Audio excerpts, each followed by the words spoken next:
Alright, so now the slower and more technical and more difficult side of dice passing is horizontal dice passes.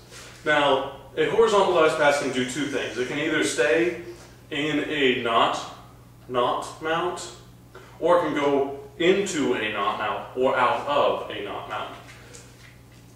Alright, so to go in or out of a knot mount, you're going to pass through a loop of any sort. What that does is that actually makes a knot. And the idea of a knot is that you have one of the ends passes through a loop, causing a knot. And so what you're doing is you're just using the dice to form a knot. So if you just pass through a trapeze, you're in a gate mount, whereas you roll over, you're in a green triangle.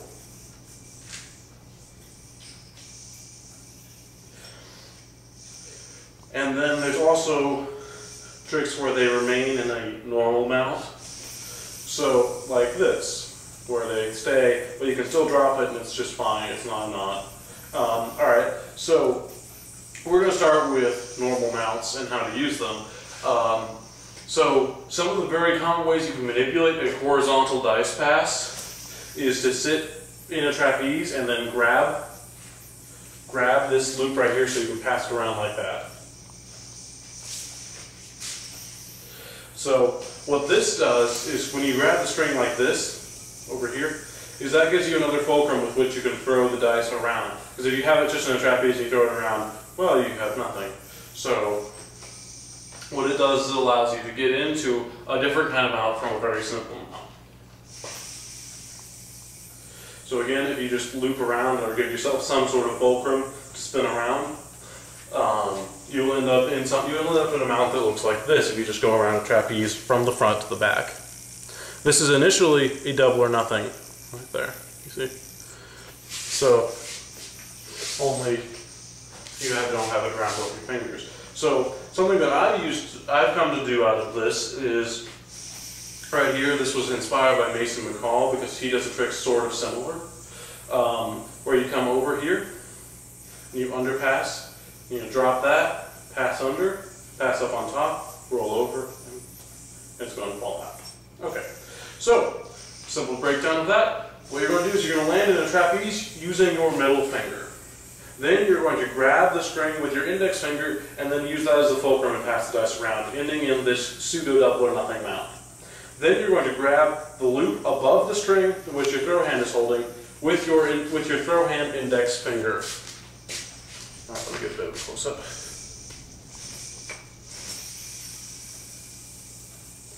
Alright, then you're going to grab that right there. You're going to take your thumb and you're going to underpass it like that, ending in fire and ice, or fire and ice mount, or something like that. Then you're going to pass from the back to the front and catch it. And then here's the different part, which most people don't do, is you're going to pass it up and it's going to land here on your wrist. Then drop everything, drop your thumb out like that, and you're actually in a stall like that. See, there's a stall.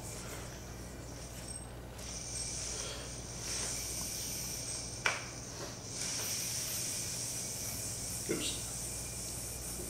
Whatever.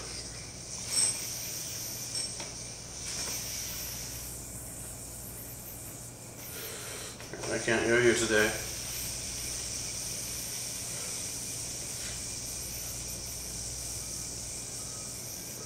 Alright, so from here you drop everything but what's on your middle finger. Then you're going to roll over, and it's going to be in a stall. Let go of the dice and swing it a little bit, and it comes out in the trapeze. Alright, that's the trick I've come up with. It gives a fairly good feel for how to do a horizontal dice pass. It uses some basic ideas of a horizontal dice pass. It uses two different kinds of fulcrum. The first fulcrum that it uses is a finger fulcrum, wherein you're actually using something very sound for the fulcrum. And then the second fulcrum is a string fulcrum, wherein the center point is just a piece of string. You see how you see how the middle string, it uses that as the point in which it rotates around?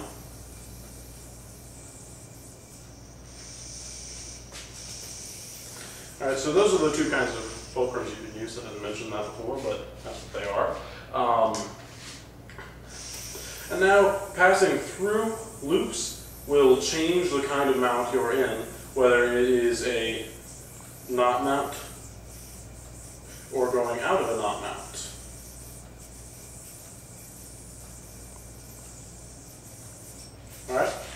So some simple relationships. These are related more towards gate mounts than green triangles. And so again, what a gate mount is a simple loop with a twist around like that. If you can kind of see the twist right there. And then if you underpass, it is in a cross-arm green triangle.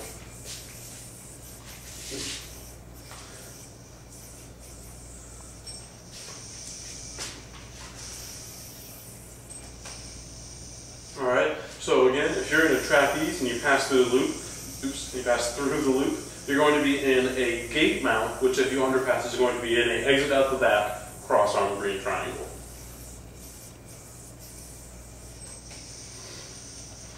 Alright, so a lot of people use these very fluently. I'm not one of those people who uses them fluently. Some people to look at the tricks of are, I can't even think of his name, so I'm just going to say somebody more well known.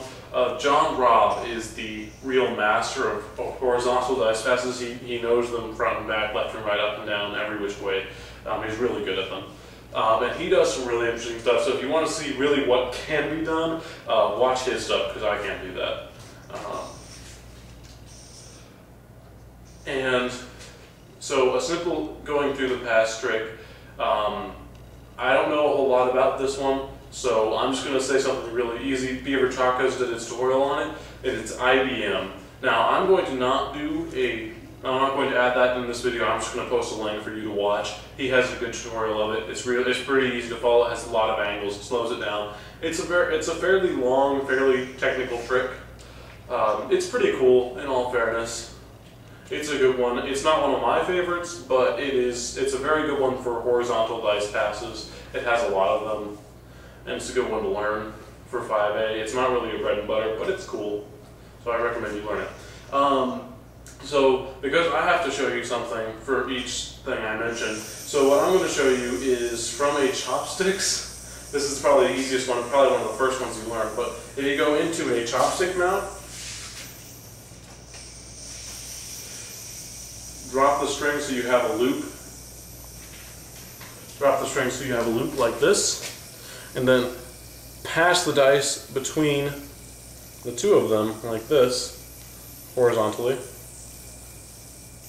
And that comes into a mini aerial now, where you can do all the miniature aerials that you want to do, and it just exits out by just shaking it a lot or dismounting however way you want to.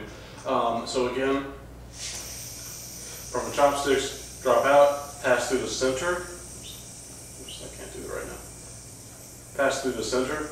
Drop your middle finger or index finger, since most people do that, and then you're going to end up in a mini aerial mount. And then just shake it, and it dismounts. It is not a mount. Alright. So that's about it for dice passing.